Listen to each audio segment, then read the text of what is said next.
दोस्तों नमस्कार। उम्मीद है आप अच्छे होंगे। आज मैं आपको 1 रुपये नोट की जानकारी दूंगा। इनमें से कुछ नोट रेयर होते हैं और कुछ नोट स्केयर होते हैं। डिपेंड करता है वित्त सचिव के हस्ताक्षर से जारी किए गए नोट या क्वाइन। जो भी कम समय के लिए वित्त सचिव होंगे उनके द्वारा उनके हस्ताक्षर से जो नोट जारी किया जाता है वह कम मात्रा में जारी किया जाता है, और जो लंबे समय के लिए वित्त सचिव होते हैं उनके हस्ताक्षर से ज़्यादा मात्रा में नोट जारी किया जाता है। रेयर नोट या स्केयर नोट या सिक्के बेचना आसान है, पर आपको यह समझना होगा कि इनमें से कौन से सिक्के रेयर हैं, कौन से नोट रेयर हैं, और अपने नोट और सिक्के को कहाँ बेचें। नोट या सिक्के बेचने से हमें कितना पैसा मिलेगा, और वह कौन सा स्थान है या कौन सा व्यक्ति है जिसके पास हम अपना नोट या सिक्का बेच सकें। इन्हीं सब चीज़ें की बारीकी आपको जानना होगा। अगर इन सब बारीकी को आप समझेंगे नहीं तो आप अपने नोट या सिक्के को कभी भी बेच नहीं पाएंगे। आपको यह पहचान करना होगा कि इनमें से कौन से नोट और सिक्के बिकते हैं और जिनका कुछ फेस वैल्यू से ज़्यादा मिलेगा। अगर फेस वैल्यू तो है, मान के चलिए यह 1 रुपये का नोट है।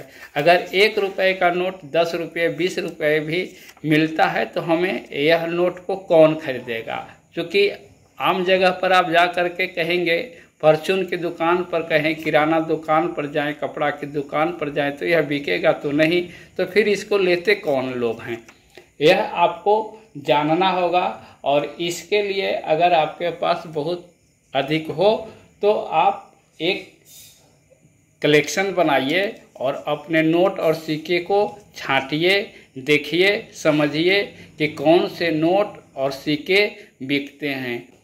तो सिक्के या नोट किसी डीलर से या क्वाइन कलेक्टर से लोग खरीदते हैं। इसलिए खरीदते हैं कि उन्हें रेट और कौन से सिक्के और नोट बिकने योग्य हैं, उन्हें डीलर को या कलेक्टर को दोनों को मालूम रहता है। दोनों को पता है कि कौन से नोट बिकेंगे। डीलर को भी मालूम है कि कौन सा नोट या सिक्के बिकते हैं। तो वे लोग वही सिक्के या नोट खरीदते हैं जो खरीद बिक्री योग्य हों, जिनका कुछ फेस वैल्यू से ज़्यादा प्राइस होता है। और ये दोनों लोग यानी डीलर और कलेक्टर आपको क्वाइन एग्जीबिशन में आसानी से मिलेंगे। प्रत्येक वर्ष यानी हर साल बड़े बड़े महानगरों में क्वाइन एग्जीबिशन लगते हैं। कोलकाता में लगने वाला है दिसंबर में। अगर जमशेदपुर के आसपास के हैं तो जमशेदपुर में भी लगने वाला है दिसंबर में। और महानगर पुणे में लगने वाला है। और बहुत सा क्वाइन एग्जीबिशन अभी निकल गए। अगर आप झारखंड, बिहार से, उड़ीसा से, असम से इस साइड के हैं तो आप आसानी से अपने नोट और सिक्के ले करके Kolkata Ballygunge park, Haldiram banquet hall Kolkata में लगता है। आप दिसंबर के आसपास जा सकते हैं। और डेट इसका बोलेंगे तो मैं आपको बता भी दूंगा, या आप कमेंट करेंगे तो मैं बता भी दूंगा। चलिए बात करते हैं अब नोट के। तो 1980 में इस तरह का 2 तरह का नोट, पिछले वीडियो में मैं बताया था कि 1980 में इस तरह का 2 नोट इशू किया गया था। आगे वाला पैटर्न, इसमें वाटर मार्क जो है दोनों का चेंज हो गया है, और पीछे का भी डिजाइन पूरा चेंज हो गया है। चूँकि जो 13 भाषा बीच में होता था, अब 13 भाषा को साइड में कर दिया गया और उसके स्थान पर यह आप देख रहे हैं ये चित्र बीच में, यह चित्र जो है आपका सागर सम्राट का है। और यहाँ पर तेल उत्खनन का कार्य होता है, यानी ड्रिलिंग करके पाइप से तेल निकाला जाता है। और 1980 से ही अब तक यही नोट 1 रुपये के नोट में पीछे के डिजाइन में आपको नज़र आएगा। आप अगर देखना चाहें तो वाटर मार्क में आप देख सकते हैं अशोक स्तंभ, सभी नोट में वाटर मार्क में ही अशोक स्तंभ होता है। और 1980 से लेकर के 1994 तक इसी तरह का नोट इशू किया गया था। और इस तरह का नोट 1980 से 94 तक बहुत ज़्यादा महंगा नहीं है। बीच बीच में कुछ नोट हैं जो कलेक्ट करने योग्य हैं, जिसमें से एक नोट आता है SP शुक्ला के हस्ताक्षर से। यहाँ पर आप जो देख रहे हैं मोन्टेक सिंह अहलूवालिया, इसी का स्थान पर आपको मिलेगा SP शुक्ला। तो SP शुक्ला के सिग्नेचर से जो नोट इशू किए गए हैं वह नोट कलेक्टेबल होते हैं। और ये मोन्टेक सिंह अहलूवालिया 1994 यानी 92, 93, 94, तो 92 का नोट इनका कलेक्टेबल नहीं है। 93 और 94 लास्ट हुआ है। 94 के बाद इस तरह का 1 रुपये का नोट इशू नहीं किया गया है। तो मोन्टेक सिंह अहलूवालिया के जो 94 वाला नोट है वह भी आप कलेक्ट कर सकते हैं। उसके बाद यह नोट 1994 के बाद बंद कर दिया गया।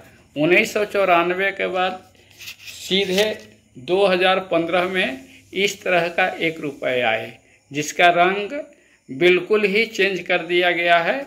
और यह छोटा क्वाइन है, इसमें 1 रुपये का क्वाइन आप देखेंगे तो यह छोटा क्वाइन है, जो अभी 1 रुपये का आप सिक्का चला रहे थे उसी का डिजाइन है।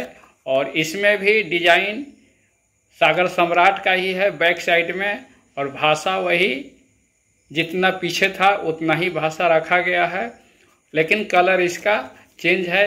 यह नोट भी 2015 का बहुत ज़्यादा महंगा नहीं है। और इसमें आप अगर बंडल रखे हों तो 1200, 1000, 1200 रुपये के आसपास इस तरह का बंडल आपको प्राइस मिल जाएगा। और अगर खुदरा रखे हों तो भी बिक जाएगा, वही 7 रुपया या 8 रुपया इसका 1 नोट का वैल्यू मिलता है। इसमें से एक नोट आता है स्टार नोट। सभी के हस्ताक्षर से स्टार नोट इशू हुए हैं। 2015 से ही स्टार नोट इशू किए गए हैं। तो स्टार नोट में आपको देखना क्या है, यहाँ पर आप देखेंगे जैसे 200F ए प्रीफिक्स है, तो 00F प्रीफिक्स के बाद यहाँ पर आप देख रहे होंगे स्टार है, और स्टार के बाद इधर 6 डिजिट है। और इसके पीछे जो आप देख रहे हैं एल लिखा हुआ, उसे इनसेट बोलते हैं। यानी 2015 से लेकर के 2020 तक जितने भी स्टार नोट इशू किए गए हैं सभी का इनसेट एल ही होता है और प्रीफिक्स अलग अलग होता है। तो ये रतन पी वतल 2015 का यह नोट है, और इसका यह भी प्राइस लगभग 200 रुपये से आसपास 200-250 रुपये चल रहा है। इस तरह का नोट स्टार वाला जितने भी एक तरह का नोट होते हैं, इसमें 50-60 रुपये से लेकर के आपको 400-500 रुपये तक भी इसमें नोट महंगे हैं। और आपके पास अगर 1 रुपये का नोट हो स्टार वाला तो यह नोट महंगे हैं, आप रखिए, चाहे किसी भी साल का हो, लेकिन यह नोट कलेक्टेबल हैं और इनको अपने कलेक्शन में रखें। फ्यूचर में इस तरह के जितने भी नोट हो सब का कंडीशन ठीक ठाक रखें, मोड़ चमोड़ नहीं करें, तो आप इस नोट को बेच सकते हैं। इस नोट का भी दाम 60-70 रुपये से लेकर के 100 रुपये तक हो सकता है, चूँकि यह स्टार नोट हैं। तो स्टार वाले नोट, और इसी में 2015 से लेकर के अगर 2020 तक जितने भी स्टार नोट इशू हुए हैं वे सभी स्टार नोट सीरीज वाइज, आप अगर सीरीज वाइज या सीरियल वाइज रखते हैं तो वह एक सिग्नेचर सेट होता है। और इस तरह का सिग्नेचर सेट जो है 2500-3000 रुपये अभी फेस वैल्यू मिनिमम चल रहा है, यानी 2500-3000 रुपये आपको आराम से, अगर सभी नोट होगा तो आराम से स्टार नोट का आपको मिल जाएगा। जानकारी अच्छा लगा हो तो लाइक करें, शेयर करें, सब्सक्राइब करें। Thank you.